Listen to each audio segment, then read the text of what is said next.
Stiliyan, you are a Celtic icon.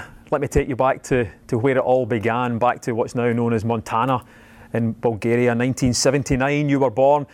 At what stage in your childhood did you first discover a football? Very early age. My dad was a footballer. My granddad was a footballer. So my dad was training. My granddad would take me in the stadium since I remember. So I've been around the stadiums and kicking balls since I remember. And it was something that I want to do. My father being a footballer, my granddad always kept me around the stadium with the ball on my feet. I wanted to be a footballer. So a lot of parents, they focus their kids on education and academic pursuits and sticking at school. With your family and the football background, was it very much that was the focus from them as well? Yeah, and the Bulgarian, the way school is structured is you always have time to train every day, because the way schools are, you either do from the morning till lunchtime. So you've got afternoon free, or you do from lunchtime to till the evening, so you can train in the morning. So the sport was really big in Bulgaria. The football was really big. So I have the pleasure and the chance to train every day. Training every day made me, not just the training, but the street football and myself educating about football. I wanted to become a footballer because I always played with the older boys. I remember when I was 12, I was playing with the 15 years old, and I'll go and I'll challenge them, and I'll stick into challenges, and I'll learn. I'll self-educate myself, what I need to do. But the most important thing for me is that I had a coach who understood what position will be, and I've managed all these years.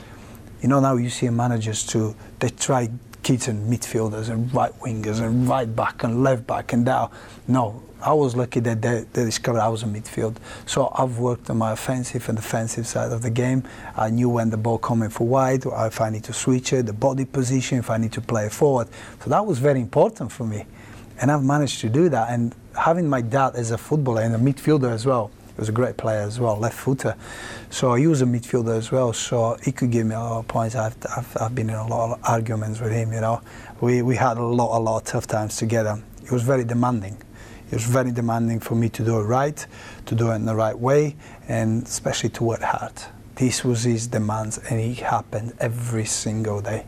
So we hear about footballers now who are strikers, but when they were a kid, they were a defender, or vice versa. It's what you're saying, that the footballer that we came to know and love so much at Celtic, that tenacious midfielder, you've always been that? Always been that, and I worked on it, because all my life I was playing through the middle. I see now my little kid now plays football, and comparing it to myself now, I see coaches, I'll try him as a right back, and I'll try him as a midfield, and I'll try him up front, and you're thinking, this boy won't develop. It's completely different positions, and you can see kids get confused these days.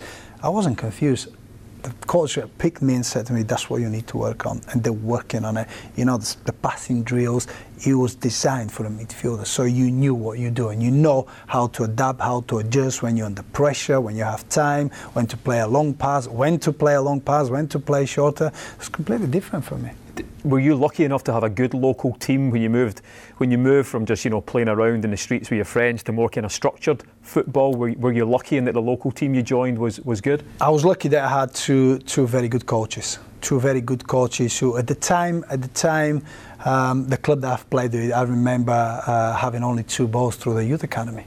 So for us to do extra work, you need to have your own ball and do it outside actually training, because you need to wait for one age group to move the ball to the next one. So you didn't have time to actually practice in there with the coaches.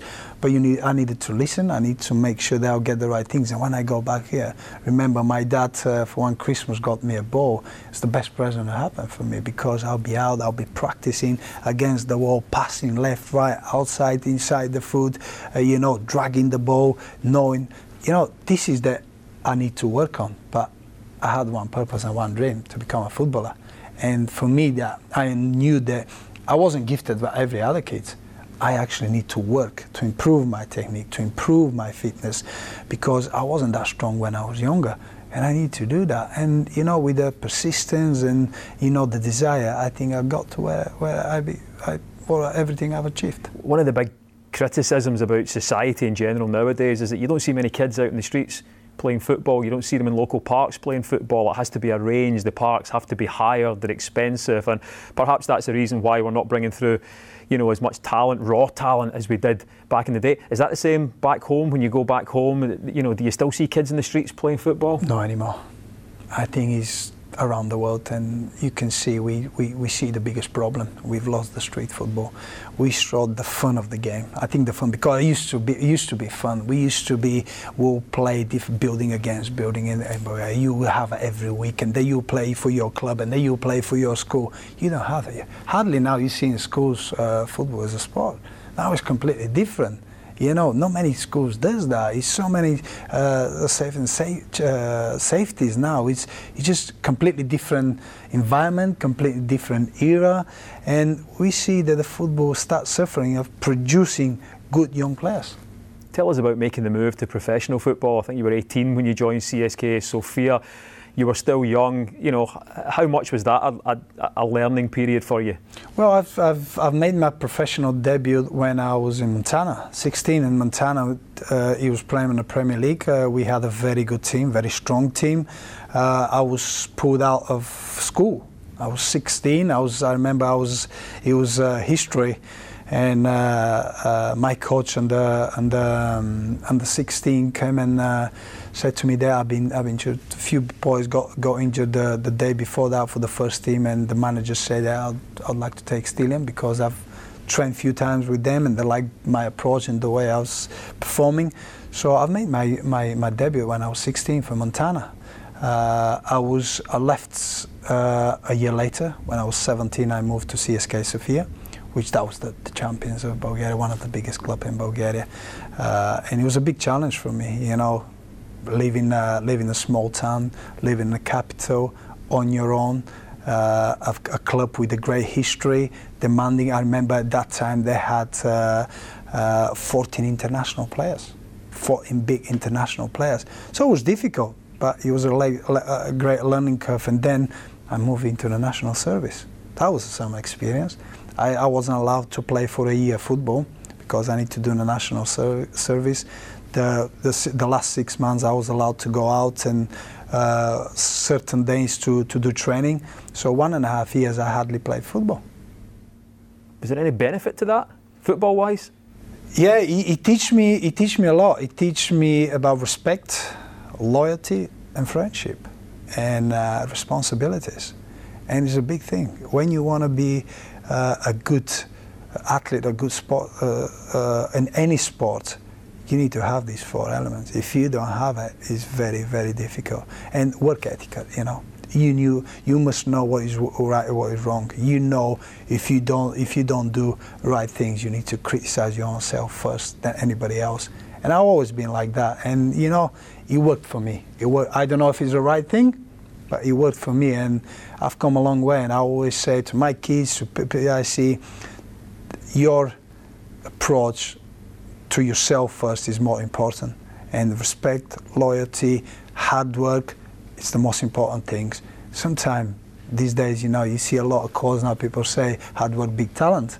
And I did beat talent because I had a lot of good talented kids when I was playing, special kids. They never made it because they didn't have the same work etiquette as me. You spoke about, the big move when you moved to the capital and how much you learned for that, moving away from home and whatnot. But you weren't there that long, and all of a sudden you get the opportunity to come to this place called Glasgow and this country called Scotland. I mean, how, before we talk about Celtic, when you first heard about this, what did you know about the country, about the city? I knew a lot about Celtic, and I'll tell you how. Because when I was growing up at that age, I always followed 2 clubs, Celtic and Aston Villa. It's funny that, and people say, listen, Celtic had 2 great young players. It was Jackie McNamara and Simon Donnelly. And when you're a young boy and you look and you always, and out in my country, we could have watched the games, you see it, and from Aston Villa was 2 other ones, Gareth Barry and Lee Henry. So it was funny how I ended up playing for, the same clubs, but I knew a lot about Celtic before I came here. And when the first opportunity, at that time I had Hertha Berlin and I had Monaco to go to. But the sooner I've heard about Celtic, I didn't even think about it. I just straight. People will say sometimes it's a bold move because I was very young, unexperienced, no word of English. I was coming to a completely different culture. So for me, it was getting out of Bulgaria, try to improve myself and try to become what I've always dreamed of, a good footballer. What was it about Celtic that made this young kid in Bulgaria follow them? You know, it wasn't just Simon Donnelly and Jackie McNamara. What was it about that club that gave you that attraction when you were a young kid? The history, the hoops. You know, in Bulgaria, Celtic is big. Celtic, Liverpool, it's big. So I already knew about Celtic, you know, and Liverpool. My dad was a Liverpool fan, so it's a big connection there, you know. So I knew already about it, about the fan base, you know, the loyalty, the Lisbon line. You know, I knew a lot about it before I came here. I didn't know what to really expect. I didn't know how hard it would be, and I didn't know how special the club is, or how demanding will be to win and to become something special. Because when you play for a club like that, you become one of these winners because the club wants to win all the time. The fans want you to win all the time, and the drive every single day, every session, every game, you know, to act in a proper manner. That's what actually I was taught when I came here. Yeah, I was going to say, because you know, the way you talk about your childhood and how you had to learn and how you had to, you know, motivate yourself and really drive yourself and work so hard and put these demands on yourself. I can imagine when you came here to Celtic and you saw a club which put demands on itself constantly, it was just a perfect fit. Of course, and I loved it. I know I had a difficult start and I was having these doubts to go back, and I'm glad I never did it. I'm glad I stuck with it. I'm glad I've put my head down and I've worked really hard, because I've become a part of a special club and a special team, because we had a special team when I was here. You know, I've learned a lot because I was one of the youngest in that team. You know, and who helped you settle? Matt Birchie is one of the first ones. Paul Lambert. It was very difficult for them at the start because my English wasn't very good, so it was very difficult. Mark Viduka, obviously Serbian and Bulgarian language is quite similar, so he was helping as well with his girlfriend Ivana. So them three kind of started, you know, showing me the way, and they saw that I really struggled at the start, you know, playing the first game as a right back and losing the game and didn't really understand what was happening. And Paul really saw that, Paul Lambert, and you know, fair play to him. You know, it's hard to understand Scottish, you know that, especially when you don't speak English, it's making it even worse. But you come every morning and you know, you do little phrases like "Good morning, everything okay? Good, yeah." Give your time and you go, and it feels you welcome, you know. I knew that I couldn't say a word, you know. That's why then I decided I need to integrate to this thing. I need to stay here. I need to do all my best to do it. And you know what? I've put effort there. I went on a burger van to learn the language. I've been in the cinema 3 times a day. But you know, it worked for me, and it's great memories, and we live with memories. Tell us about the burger van. People read that story or hear that story and they think, nah, that can't be true. You worked in a burger van to try and learn the local language. It's not the local, you know. I struggle a few times with the boys. We'll go and they'll invite me for dinner, and I'll struggle to order. I wouldn't know what to say and how to say. And my friend had a burger van. He said, "Well, come over. You see how people approach, you know. And may I have 2 burgers, or may I have 2 iron bowls, or can I have?" And I can see. Did people actually say, "May I have?" Of course. Burger van? Yeah. To be honest, I was going to say you've seen some polite approaches, some rude ones. So I've seen the 2 sides of it. But he helped me. It helped me because I've started, you know, hearing it 50 or 100 times a day. You know, may I have, can I have, please? You know, to learn that please and the end of it, it was very important for me, you know, to be polite, to make sure that you approach people in the right manner. It was very important, and you haven't managed to do that. A lot of people say, "Oh, how you can do that?"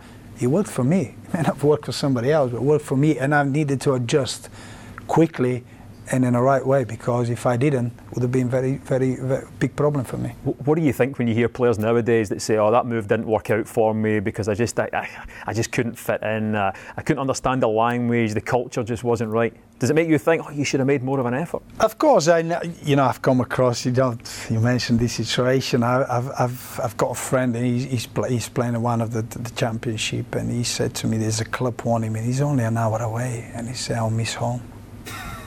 It's really sad. It's really sad. And I said to him, "Well, why are you in football? Why are you in football? You love playing football. Distance is nothing. If you want to achieve, you want to become better, if you want to be remembered as a good player when you retire, you need to do this thing. It's not such a thing. When you love something, distance is nothing." But a lot of people don't understand that. And I understood that. I knew that I need to get away from home. I understood that I need to stick in. I understood that I need to learn the language to integrate into a different culture, different understanding of football, different type of football. But I knew that was there, and it never scared me. And I'm glad it never scared me, and it was the great thing. Yeah, and you've got a new home as well, or a second home here. You mentioned the players who helped you settle in. Who were the characters in the dressing room? Because I'm sure they were there, who were a bit more difficult, who made it perhaps, challenging for you to kind of settle in. Who were the ones that you thought, "Oh, this one's going to take a bit of time"? I could never understand. Craig Burley was the one that I really struggled with, and we never. I don't know if it's the position that we were playing, and this is the only person that I found it very difficult to communicate. We're still good. I don't say anything. It was just early days, and then he left. This was the only person I found it really difficult to communicate or come across, or because I'm a very approachable guy, I never been involved in problems or troubles, but he was the only person that I kind of really find it hard to understand and to get across. I think one reason the fans loved you so much, Stiliyan, or Stan, of course, as you affectionately came to be known, was the fact that you seemed to play with a passion on your face. Where whatever you were feeling on that pitch, it came across. The goal you scored in the famous 6-2 game here at Celtic Park against Rangers, after you headed that one in when the corner came across, you could just see that. Every supporter felt the way that you looked. Do you think that created that connection with the fans? It is important. People sometimes, I never forgot. First of all, we know, as a lot of people say, football is about the fans, and these people pay money to come and watch us, and you need to give everything for them. Some days will work, sometimes will don't. But as long as they know, and as long as you know that you haven't let them down, and you give every single bit that you've got. You'll come games that you'll be bad, you'll come games you'll be outstanding, you'll be average. But for me it was important not to let the fans down, especially my teammates. Because we're in an environment, and the dressing room spirit is very important. And I've managed to play in a great dressing room that people knew that even if I don't play well, and I sacrifice part of my game, I'll be a good teammate. I'll cover for him. I'll make you do well. I'll make her do my job, which was very important. People appreciate that. It's the little things. Well, Gordon Strachan, of course, famously, used to always say, if you can't be the best player on the pitch, be the best teammate on the pitch. Yeah, talking about Gordon Strachan, he was great with me. I played really well with him. And, when I wanted to leave and create a little bit of fraction with the club because I wanted to leave, I was so long here, and he was great. He understood my desire. He said, "Yeah, I agree with you." But you know what? He said to me, "I know you're angry, I know you want to go, but give me another 6 months. And I'll tell you what, teach the other ones to play the same way, with the same desire with you. Naka just come in. You had the young boys, with Sean and Aidan and Steve McManus." And he was clear with me. Honesty is the best thing in football, and he was honest. And you know what? I've signed my contract. The club got the money for me. I've stayed another 6 months. I've played. I've give everything I can, and then after that, Gordon just shake my hand and say, "Thank you very much." When you have understanding and a relationship like that, it's a special place. And that we say about special clubs, it was a special club for me. Playing so well under Gordon and of course under Martin O'Neill, when you look back at the achievements that you had here at Celtic, of course, the medals you won, the medals you nearly won, thinking of Seville, what were for you the greatest achievements, or perhaps the biggest regrets? I have one regret is the one that when we won the league before I left and I didn't celebrate. This is the worst moment the regret that they had. If you remember that, people probably still talking about it, and I was moody, didn't celebrate, and when we were given the trophy, this is my biggest regret, because then you realize how special, even more special this club is, and you should have enjoyed it, and that was the only regret that I've got. Special moments signing for the club, because I've become apart from something special. You then move, of course, from one of your, as we found out, one of your boyhood clubs to your other boyhood club at Aston Villa. A lot of people say they don't realise how big a club Celtic is until you move away. Now, you obviously moved to a big club in Villa, and you obviously had affection for the club, but did you ever get homesick for Glasgow? Did you ever see Celtic in a different light when you weren't here? Of course. People forget that me as a player, I've developed mostly in Celtic. You know, I've become a man here. I've learned the language. I understood how difficult football is. I understood how I need to adjust. This is important things, and it was part of this. The part of that life is in Celtic Football Club and in Glasgow. So when I moved away, it did hurt us, because then I had my son Stiliyan, then Paulina loved it, Glasgow. Now getting down there for me was more issue of family being settled down there, which she took about a year to really settle in, and she missed Glasgow. We had a lot of friends. We still have a lot of friends, and it's always going to be a special place in our hearts. And of course, work and battling to have the successful career that you had has always featured in your life and in your career. But you weren't to know, but who was to know that in 2012 you were about to come up against the biggest battle that you'd ever had? Take us back to that time and that moment where you realised something was seriously wrong, and it resulted in your diagnosis with leukemia. I didn't know. Funnily enough, I didn't know it was that seriously wrong, something wrong with me, because if you remember Mwamba case, he had a problem with his heart and during the game, and after that all the insurance company around the world started panicking, so every club was asked to go and do random checkups on players' heart, and that time the doctor decided to do a blood test, a random blood test. And the result of that random blood test was me diagnosed with leukemia. Now, we're talking about a completely different battle here, because being an athlete, you fight through, you can get right. If I'm not fit, I'll run further, I work harder, and I'll get fit. If you don't pass the ball in the right way, you pass it off the wall, you get it right. But now, coming a fight about your life is not such a thing. Now you need to combine everything, the desire, the hard work, the discipline, and mainly the luck, and the mentality as well. You need to combine all this and manage to pull in one direction, and that's to survive, which made it really difficult for me, because all of a sudden I've realized what I can lose, and that's my life. Life that I've had difficult times. I need to put a lot of hard work, sleepless nights, a lot of problems. But all of a sudden, this become irrelevant. I just needed to put all this and make sure, you know what I said? If I survive, I don't mind going through a hard time again. I don't mind to put a hard work again. But as long as I stay alive, as long as I manage to stay, to be a father again, to stay as a husband and see my kids grow, which is, people don't realize that, and I do. Till today, like I always say, I've got the chance. I've got the second chance to live my life, which is very important for me.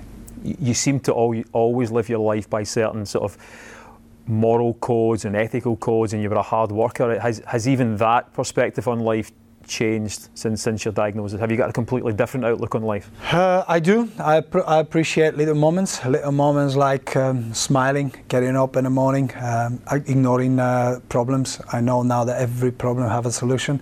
I mean, I had the biggest problem in my life, fighting cancer, and I managed to find a solution. So I know that, I take everything easily. I try to stay away from pressure. I appreciate every single day. I smile more. I used to smile a lot, but I even smile more. And, I enjoy every single moment in my life. I assume that football was the last thing in your mind at that point. However, the football family tends to come together and rallies round its own in times of need. Did you feel that embrace from the wider football family, and did it help? Of course. Don't get me wrong. I still have about 8 big bags with letters that I haven't opened yet. I've been open and die by the time. That many. The support for the football family, the world. I've had people who I don't even know, from Thailand, from Brazil, football fans. They've become part of my life story. They've become part of my battle. And I've always said that I've managed to have the support of millions. But some people in life, they battle these battles on their own. I could never get away with it, because everywhere I go now, people ask about it. I try to help as many people as I can. Some people will go through it, but they'll forget about it. They'll move on. Nobody knew about it. Now it's a part of my life every single day. And I'm not running away from it. I'm happy to help, because I know how difficult it is for the person who fight it and for the people around him. So the awareness and raising awareness and helping causes wherever you can is always there at the forefront of your mind. It will be for the rest of my life, for me and my family, because we went through a lot as a family. Kids saw me in the state that a kid should not see their dad. We help a lot of kids, a lot of young kids that actually haven't had life. They have dreams. They want to be somebody. They want to make mistakes. And if we don't do and we don't help, and we don't spread the awareness, we don't raise funds, because people don't realize how much money it costs to get a new protocol of treatment. The protocols of treatment, they change all the time. They improve all the time. Side effects, how important is which drugs need to be used. By that, it needs to be funded. That saved my life. And I know how important it is, because, like I said to you, I've got that second chance to be alive and to help others. And I'm not running away from it. It is hard, don't get me wrong. But you know what? I'm happy to do it. Let's finish up on a football note. You spoke about growing up and what you had to do to achieve. What would you say to any young boy or girl who wants to make a career out of this great game? What I'll say, I bet a lot of people try to give advice, but I'll say, you need to stay in sport for the love of sport, because not for the style of life you can get. It's the love of sport. Because if you look at them, most of the best athletes in the world, they achieved it because they love the sport. They sacrifice because of the sport. And if you believe, you work hard, you'll get there sooner or later. Stiliyan Petrov, you are a Celtic icon. Thank you. Thank you. You're welcome.